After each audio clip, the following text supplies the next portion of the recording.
ألف مبروك كابتن على الجائزة، تستاهل الجائزة هذه، مسيرة طويلة طبعا مع الجزيرة والظفرة وأخيرا طبعا في الوصل تحصل على الجائزة اللي كنت تستحقها من مواسم سابقة وجهة نظري ووجهة نظر الجمهور. شو تعليقك بعد حصولك على الجائزة؟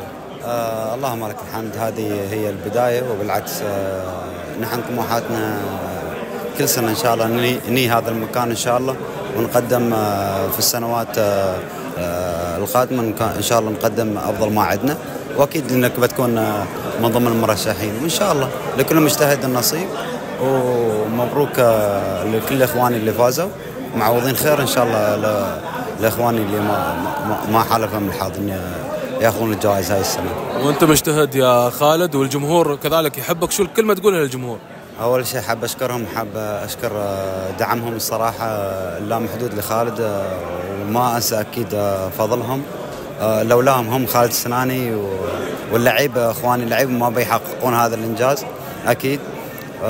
بس نحب نهدي لهم هذه الجائزة الصغيرة بالنسبة لي أنا لهم، وبالعكس إن شاء الله الجاي بيكون أفضل وأحسن إن شاء الله. آخر سؤال كابتن خالد، أفضل لاعب بالنسبة لك في الدوري؟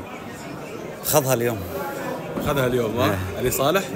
يستاهل علي صالح، وأنت كذلك تستاهل. ألف مبروك على الثنائية وعلى الجائزة. الله يبارك فيك، مشكور على اللقاء.